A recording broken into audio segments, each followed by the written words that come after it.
Kaya rin meron kang katulad nung yan sa kanya, na booking niya yung panluloko sa kanya, susugurin mo ba?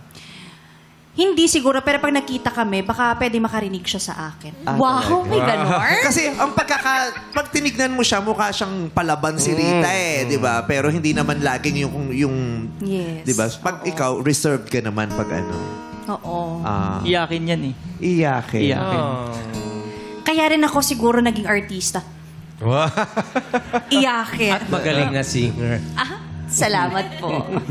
Magaling na singer daw. Oo, kaya nga yung number mo na sa telepono ko, di ba, nang wala akong kamalay-malay.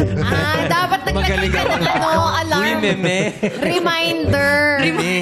Magaling akong kumanta. Sa maingay ito, nasa club kami, ha?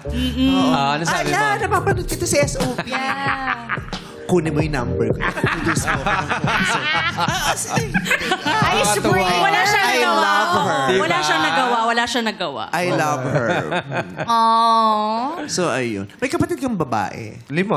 5 ng babae. Mas 5 matanda lalaki. sa'yo o mas bata sa'yo? Mas matanda sa akin. Iba siguro kung mas bata sa'yo, no? Ito feeling ko, ito yung manunugod din. Ay, oo. Oo, siya yung that type of ano. Huhulog niya sa pool yun. Nag-iisip na nga ako. Kasi ako kaibigan. Ha? Nagsisi? Nag-iisip na nga ako para kay Sarina paglaki. Hindi kasi ako kaibigan lang niya ako pero very supportive to Diba? sa akin eh. Meron You siyang- feel safe. Oo, lalo pa sa kapatid. Oo naman. Meron naman din tayo pinagtatanggol na kapatid. Basta naagrabyado. Ba't mo na yung pagtatanggol kung wala namang nangyari sa kanya? Oo. Sapakin ko yan. Bakit? Bago ka pa niya agrabyado yung sapakin ko yan. Gusto mo lang. Pwede na. Advance tayo. Yung ganon.